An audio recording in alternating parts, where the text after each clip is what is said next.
मेरे को कोई दर्द, सूजन, कोई प्रॉब्लम कुछ नहीं है। चलिए, स्माइल कैसी हो गई? सब अभी ठीक। अच्छे हो गए। चलिए, दो साल से रोटी वगैरह ये सब नहीं खाया था, बस यही राइस दाल, ओके, कोई हार्ड सब्जी ये भी नहीं खाया था। थोड़ा वीक भी हो गया सर। हाँ, वीकनेस बहुत। 15-20 किलो वजन कम हो गया। ओहो। दोस्तों नमस्कार, मैं doctor Ajay Vikram Singh, implant specialist Agra से। आज हमारे साथ हैं संजय कुमार जी। संजय कुमार जी रहते हैं सऊदी अरब में, रहने वाले हैं बागपत के।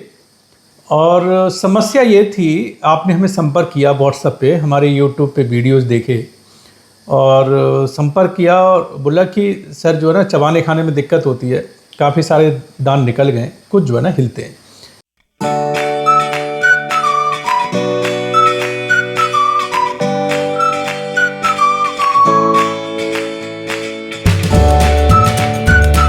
जब हमारे पास आए तो हमने आपका बोन स्कैन किया और फिर उसमें यही पाया कि जो भी दांत जो बचे थे वो भी बहुत ख़राब स्थिति में थे और खाना चबाना जो है ना, मतलब नॉर्मल जैसे कहने चाहिए खाना जो अपना चपाती वगैरह खाते हैं वो सब मतलब बिल्कुल असंभव सा ही हो गया था।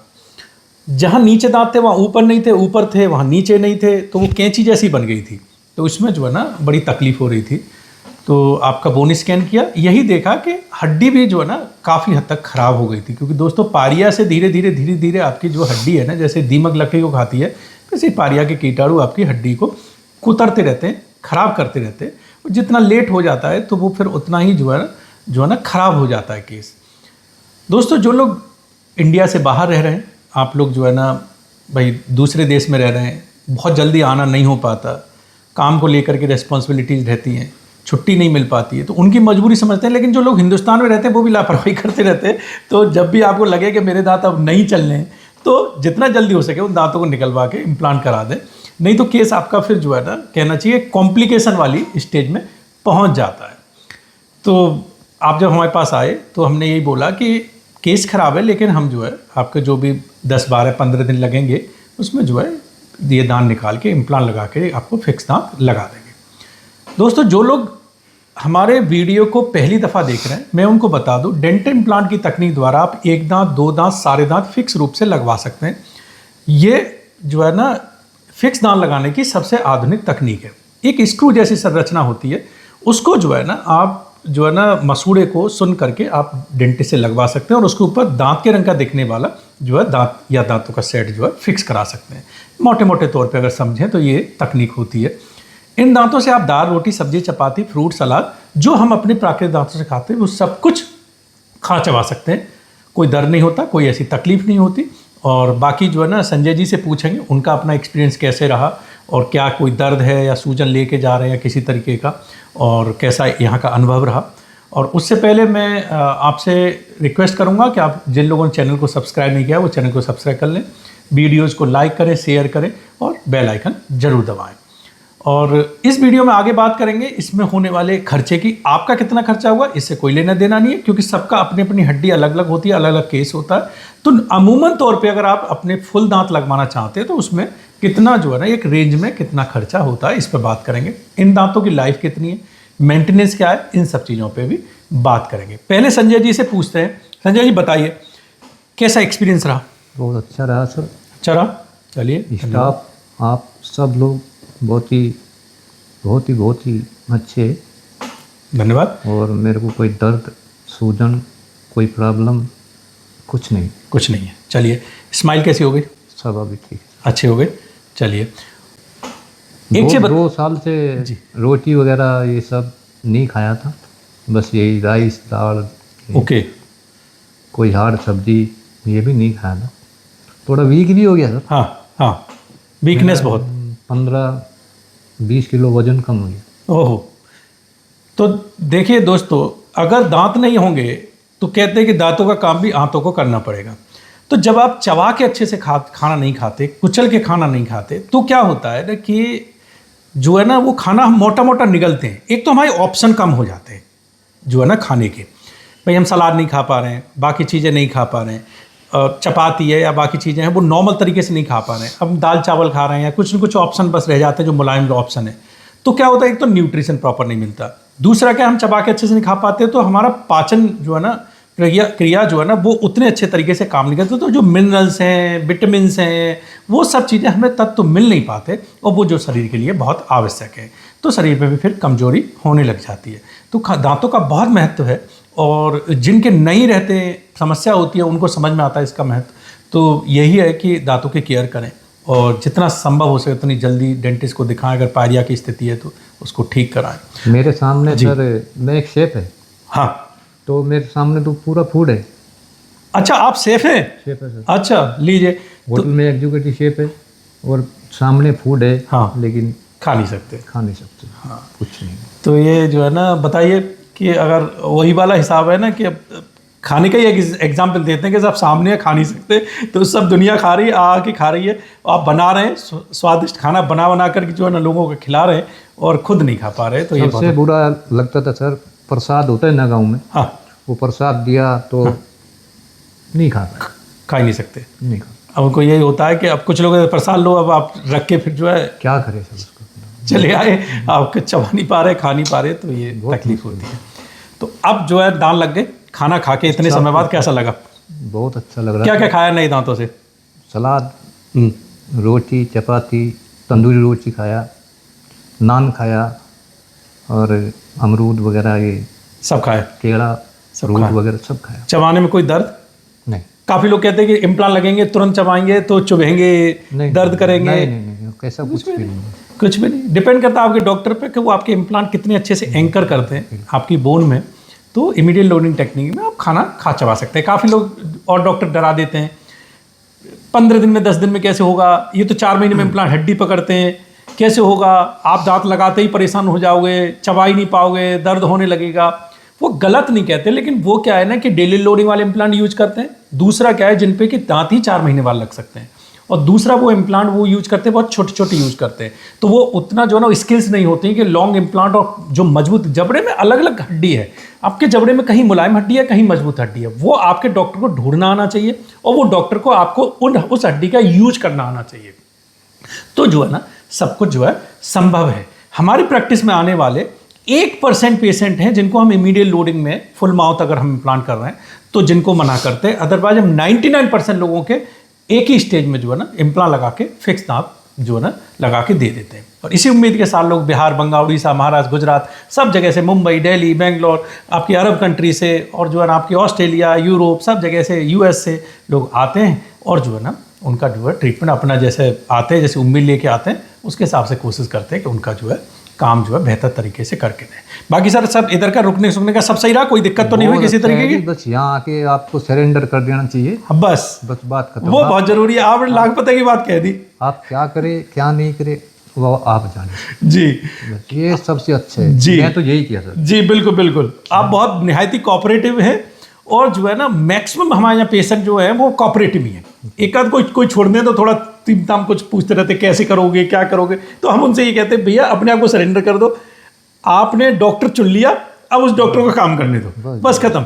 आप जितना उसमें घुसोगे तो वो जो है कहना चाहिए ना कि हमने कोई चीज़ आर्किटेक्ट हायर कर लिया, फिर हम उसे सुन नहीं रहे, फिर हम अपने हिसाब से कर रहे हैं, तो वो क्या होता है मामला बिगड़ जाता है। टेलर से आपने कहा अच्छा टेलर चुनिए, और उसके बाद फिर उस पर छोड़ दिया अच्छा सूट बनाया, हो सके कि नहीं ऐसे करना, इसको ऐसे बनाना, ऐसे नहीं ऐसे बनाना, तो वो बेचारा इतना कंफ्यूज हो जाएगा कि वो कहीं ना कहीं गलतियां फिर कर देगा। तो यही है कि आप जो है ना लोग डॉक्टर चुनने में इतना दिमाग नहीं लगाते जितना फिर अब ट्रीटमेंट में लगाते हैं, तो वो मन लगाइए, वो तो आपकी एक्सपर्टीज है ही नहीं, वो तो डॉक्टर की एक्सपर्टीज है। आप एक अच्छा बस एक्सपर्ट चुनने में 1000 डॉक्टरों को देखिए, और उनमें जो आपको बेहतर लगे कि ये इम्प्लांट का डॉक्टर हमें टनाटन लग रहा है और ये जो बढ़िया हमारा काम करके देगा, वो हिंदुस्तान में कहीं भी हो, देश विदेश में कहीं भी हो, बस चुन लीजिए और फिर जा करके अपना समर्पित हो जाइए, उनको फिर अपने हिसाब से काम करने दीजिए, तभी आपके काम की जो क्वालिटी है। हमारे ये नहीं कहना कि आपको तकलीफ नहीं है वो मत बताइए, वो सब बताइए, उसका वो निदान करके देंगे, लेकिन जो है ट्रीटमेंट में घुसिए मत, उनको छोड़ दीजिए, वो जैसे जैसे करें, जिस समय आपको बुलाएं उसके हिसाब से जो है काम करने दीजिए, आपका काम बेहतर जो है क्वालिटी के साथ होगा। तो वही होता है। तो आपने जो बात कही है ये बिल्कुल बिल्कुल एकदम दुरुस्त है कि जो है ना हम सब मरीजों को ये कहते हैं कि आप जो है ना अपना ज़्यादा घुसिए मत उसमें कि इसमें ये क्या लगाओगे, वो क्या लगाओगे, ऐसे क्यों करोगे, वो फिर कुछ नहीं। डॉक्टर को पता है कि आपका केस कैसे अच्छे से अच्छे होगा, वो अपने हिसाब से करते हैं, और डॉक्टर को अगर फ्रीडम देंगे तो कभी कभार क्या होता है वो चीज़ें चेंज भी कर लेते हैं। होता क्या है, कोई भी चीज़ एक पर्टिकुलर नहीं होती। आप अपना घर बना के देख लीजिए, शुरुआत से लेकर लास्ट तक जितनी आपने प्लानिंग करी है, आप खुद ही जो है ना सोचेंगे कि हमने प्लान तो कुछ किया था, बनाया हमने कुछ है, लेकिन अच्छा बनेगा। तो इसी तरीके से क्या होता है कि चीज़ें जैसे जैसे हम आगे बढ़ते हैं केस में, उस तरीके से हमें फ्रीडम दे। कभी कभी हमें लगता है कि हम यहाँ इम्प्लांट डालेंगे, कभी कभी हम यहाँ ना डाल के हमें लगता है ये ऐसे डालना बेहतर रहेगा, तो हम वैसे डालते हैं। तो हमें फ्रीडम है, हमें पता है कि हमने मरीज ने हमारे ऊपर छोड़ा हुआ और हमें अच्छे तरीके से काम करके देना है। तो इसलिए डॉक्टर पे छोड़िए, और आपके उसमें घुसने से कुछ होना भी नहीं है, ट्रीटमेंट और बेकार खराब होगा, उससे कोई फायदा तो है नहीं। तो उससे अच्छा उन पर छोड़ दीजिए, और बस आपको जो कमिटमेंट है उस वो डॉक्टर अगर फुलफिल कर रहे हैं कि भाई आपको बोला है कि 10-12 दिन में काम जो आपका इम्प्लांट दान लगा करके देंगे, तो दान लगा के दे रहे हैं। भाई ये ना इम्प्लांट लगा के फिर कह रहे हैं कि 4 महीने बाद लगवाना, अब तो नहीं लग पाएंगे, तो गड़बड़ बात है। लेकिन कर रहे हैं तो आपको क्या लेने देना है, आपको जो कमिटमेंट है वो आपका फुलफिल हो रहा है, बाकी चीज़ें आप उनको करने दीजिए, हिसाब से करने दीजिए। तो वो बिल्कुल लाखपति की बात है, वो हमेशा ध्यान रखिए। किसी भी अपना स्पेशलिस्ट से काम कराइए, उनको उनके ऊपर छोड़ दीजिए। तो संजय जी आपका बहुत बहुत धन्यवाद। आपका बहुत। और आप ये बताओ, हमें ही क्यों चुना आपने? और वीडियोस देखे थे बहुत सारे? मैं सर ओमान में भी देखा, कतर में भी डॉक्टर देखा, हाँ, फिर सऊदी में भी देखा। अच्छा, थोड़ा भी घूमता फिरता ऑल इंडिया भी मैं घूमया हूँ सर। ओके, तो थोड़ा तो है। हाँ हाँ, तो मैं देख देख के फिर इधर आके स्टॉप हो गया सर। हो गया। क्या फर्क लगा आपको? तो। आप ये और बताइए, काफ़ी लोग जो है ना ये कहते हैं कि एक हमने डॉक्टर साहब माँ देंगे, माँ पे वो भी तो कर देते हैं, ये भी तो कर देते हैं। तो क्या फ़र्क है, मतलब एज अ पेशेंट आपको क्या फील हुआ कि क्या है बेहतर? क्योंकि हमने जैसा पाया है, लोग कैसे भी बात करें, लेकिन हमारे पास जितने इम्प्लांट कराने आते हैं लोग, मतलब ये कहने चाहिए कि हम लोग अपनी प्रैक्टिस में एक बात करते हैं सब डॉक्टर्स, कि आपका जो है ना कन्वर्जन रेट कितना है। कन्वर्जन रेट बोले तो कि जैसे पेशेंट आपके पास, काफ़ी लोगों के पास पेशेंट आते हैं और आने के बाद में किसी का कन्वर्जन रेट 50% होता है, किसी का कन्वर्जन रेट 20% होता है। जैसे आप डॉक्टर के पास जाते हैं, जाने के बाद में फिर आप इलाज कितने लोग करा रहे हैं, हमने ये देखा कि हमारे यहाँ जो कन्वर्जन रेट है वो बात एक अलग है। जैसे किसी पर पेमेंट का अरेंजमेंट नहीं है तो वो अरेंजमेंट करने चला गया, वो बात अलग है, ठीक है। या कोई वो वैसा सोच के नहीं है, उसने सोचा 4 दांत लगवाने, लेकिन पीछे के सब दांत हिल रहे हैं, तो हमने ट्रीटमेंट प्लान दूसरा बता दिया उन्हें, भाई ये कराओ, आज मत कराओ, रुक जाओ फिर कराओ, तो वो चला गया, बात अलग है। लेकिन हमारे यहाँ जो इम्प्लांट को लेकर के जो कन्वर्जन रेट है, जितने पेशेंट हमारे पास पूरी इंडिया भर से आते हैं, विदेशों से आते हैं, वो तुरंत या फिर बुकिंग करके दोबारा आ करके, हम जहाँ तक हम समझते हैं कि 95 से 98% हमारे यहाँ कन्वर्जन रेट है। ये बहुत बड़ी बात है। और उनमें काफ़ी पेशेंट ऐसे हैं जो दूसरे डॉक्टरों के यहाँ होकर के आते हैं, चाहे वो अपनी लोकल डॉक्टर के पास होकर आए या यूट्यूब पे और लोगों को इंटरनेट पे देख करके, और वो डॉक्टरों को देख के आते हैं जो लोग डॉक्टर दिल्ली में बैठे हैं, मुंबई में बैठे हैं, आपके और जो है सिटीज़ में बैठे हैं, और जिनको कि लोग ये कहते हैं कि साहब वो बड़े शहर के डॉक्टर हैं, उनको छोड़ करके लोग आते हैं। तो ये बहुत बड़ी बात है। तो हमारे यहाँ कन्वर्जन रेट बहुत है, और उसका कारण यही है कि लोग कंपेरिजन करते हैं कि नहीं, आपके यहाँ एक तो ये है कि फील नहीं होता कि आपका कोई बहुत डॉक्टर वाला एक बड़ा सा जितना और है वो एटीट्यूड है, आपने ये फील किया हो? वो नहीं है। तो हमसे सोचते हैं ठीक है यार, जब तक कि आप हमसे कोई किसी तरीके का पेशेंट हमसे एटीट्यूड न दिखाने लग जाए तो बात एक अलग है। तो देखो हम लोग भी इंसान है भाई, हमें दूसरों के भी काम करने हैं, तो हम उनसे हाथ जोड़ लेते भैया और कहीं करा लो, मैं डिस्टर्ब होऊंगा, मेरे और मरीज डिस्टर्ब होंगे, मेरा काम डिस्टर्ब होगा। तो एक मरीज के लिए हम सबको डिस्टर्ब नहीं कर सकते। कहते हैं ना बस में अगर एक आदमी खराब आ जाए तो यही होता है, कंडक्टर की ड्यूटी है कि सारी सवारियों को डिस्टर्ब वो करे, उससे अच्छा है कि उसको उतार दिया जाए, ठीक है। तो वो हम अपनी प्रैक्टिस में भी फॉलो करते हैं। जो लोग कोऑपरेटिव हैं उनका ट्रीटमेंट करते हैं, नहीं है कोऑपरेट नहीं करते। वो कितना महंगा ट्रीटमेंट करा रहे हैं कोई उससे लेना देना नहीं है। तो ये थोड़ा हम फॉलो करते हैं, अपने माहौल अच्छा रखते हैं, लेकिन पेशेंट को कभी किसी तरीके का एटीट्यूड नहीं दिखाते। जो पेशेंट उनको अच्छे तरीके उनकी प्रॉब्लम पहले समझते हैं, सुनते हैं, डिफरेंट ट्रीटमेंट ऑप्शन रखते हैं, सब बैठ करके कंप्यूटर पे समझाते हैं, उनको हड्डी दिखाते हैं भाई क्या है, कंपेरिजन दिखाते हैं, उसके हिसाब से जैसे पेशेंट को ये लगे कि हाँ एक जेन्युइन बात है, हमारी जो प्रॉब्लम है वो हमें डॉक्टर साहब ने बताई है, ये हमारी जेन्युइन प्रॉब्लम है, और ये इस तरीके से इन्होंने एक जेन्युइन जो है ना हमको समाधान बताया। और कोशिश यही करते हैं कि during entire treatment, entire period वो वैसा ही व्यवहार रहे, काम अपना जो है ना बढ़िया से जो है चलता रहे, हर मरीज को समय मिल जाए, सबका जो अपना काम होता रहे, देर सवेर। और मरीज भी बहुत सब कोऑपरेटिव में, जितने भी लोग आते हैं सब बैठे रहते हैं आराम से। 10 बजे आ गए, अगर जो 4 बजे भी शाम को बुलाए तो वो बैठे हैं आराम से, उन्हें पता है कि डॉक्टर साहब हमारा काम करके ही हमको भेजेंगे, हमारा जो है ना जो भी आज का काम है वो करेंगे, वो अपने काम में जिसमें भी व्यस्त हैं वो नंबर बाई नंबर हमारा जो है काम जरूर करेंगे। तो हमेशा ध्यान रखते हैं। तो एक तो ये है कि लोगों को लगता है कि जैसा लोग फीडबैक देते हैं कि एटीट्यूड प्रॉब्लम नहीं है, अपने बेसिक्स आपके क्लियर। दूसरा, स्किल्स की कमी नहीं है, स्किल्स अच्छी हैं। काफ़ी सारे डॉक्टरों ने मना कर दिया, नहीं है, हड्डी नहीं है, लग ही नहीं पाएंगे, ऐसे लग पाएंगे, वैसे लग पाएंगे, नहीं लग पाएंगे। आप 2 मिनट कहते हो आ जाओ, आप फोटो देख के कहते तो लगा देंगे। तो वो जो कॉन्फिडेंस है, वो कॉन्फिडेंस 22 साल की इम्प्लांट की प्रैक्टिस से आया है, इतना काम करके आया है। तो वो जो कॉन्फिडेंस है वो कहीं ना कहीं हमें, कोई भी इंसान हो उसके अंदर, हमें कुछ भी करा, मकान भी बनवा रहे हैं तो कॉन्फिडेंस दिख जाता है हमें आर्किटेक्ट के अंदर। हमें वो जो है ना, एक ड्राइवर के अंदर कॉन्फिडेंस दिख जाता है कि इसको कॉन्फिडेंस है।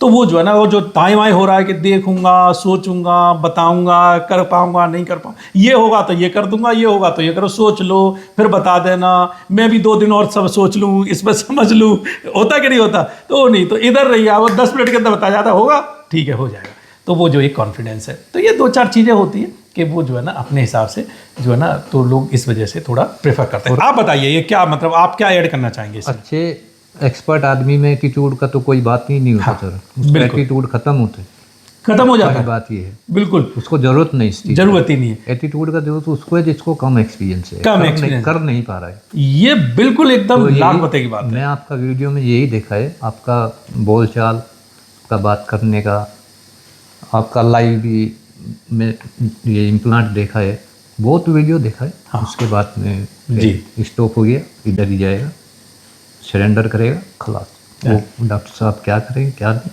उनका काम। चलिए संजय जी, आपका बहुत बहुत धन्यवाद। और दोस्तों, हमारे साथ इसी तरीके से जो अपना सहयोग बनाए रहिए। और वीडियो जो है ना, क्योंकि ज़रूरी नहीं है कि आपके दांतों में इस तरह की कोई समस्या हो, लेकिन आपके जान पहचान के लोग, दोस्त मित्र रिश्तेदार कोई हो सकते हैं।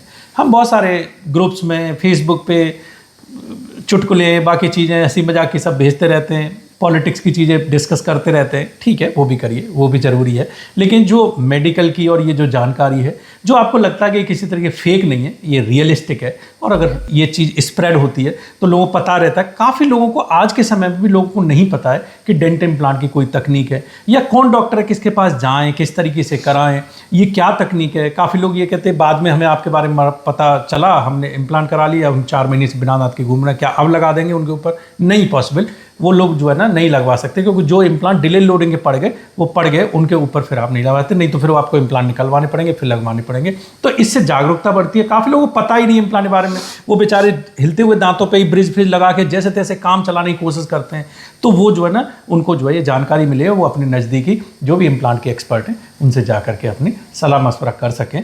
दोस्तों, मैं लास्ट में आपको खर्चे के बारे में आइडिया दे दूं कि अगर फुल माउथ हम इम्प्लांट करा रहे हैं, हिंदुस्तान में कहीं भी करा रहे हैं, देखो विदेशों में तो ये तकनीक बहुत महंगी है, लेकिन अगर जो हिंदुस्तान में वही तकनीक, वही इम्प्लांट जो वहाँ यूज होते हैं वही इधर यूज होते हैं, बशर्ते कि कोई डॉक्टर बहुत चीप क्वालिटी के नहीं यूज कर रहा हो। सब विदेशी इम्प्लांट, आपके मुंह में भी जो यूज हुए हैं सब विदेशी इम्प्लांट हैं, तो मटेरियल्स हैं विदेशी इम्प्लांट हैं, तो वही यूज करते हुए आज हिंदुस्तान में फिर भी काफ़ी अफोर्डेबल जो है इम्प्लांट ट्रीटमेंट है।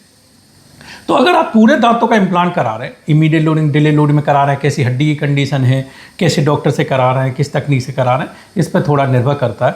और जो है ना, कितने दांत लग रहे हैं, ऑल ऑन 4, काफ़ी लोग कम दांत लगा करके थोड़ा आगे आगे लगा देते हैं, थोड़ा खर्चा कम आता है। हम कोशिश करते हैं पीछे तक 14-14 दांत लगाएं, खूब आराम से मरीज चबाएँ खाएँ, उसमें कोई कमी न रहे। तो ये इस पर भी थोड़ा सा फ़र्क पड़ जाता है। तो अगर हम बात करें तो आज किसी भी तरीके का आप इम्प्लांट फुल माउथ करा रहे हैं तो कुछ 4-5-6 लाख रुपए से लेकर के, और आप जो है ना कुछ 10-12-14 लाख रुपए तक के आज के समय में 2025 का वीडियो है, इसमें जो है ना आप अपने इम्प्लांट द्वारा फिक्स दाम लगवा सकते हैं। क्योंकि आजकल बहुत क्वालिटी है, बहुत सारे तरीके की रेंज है।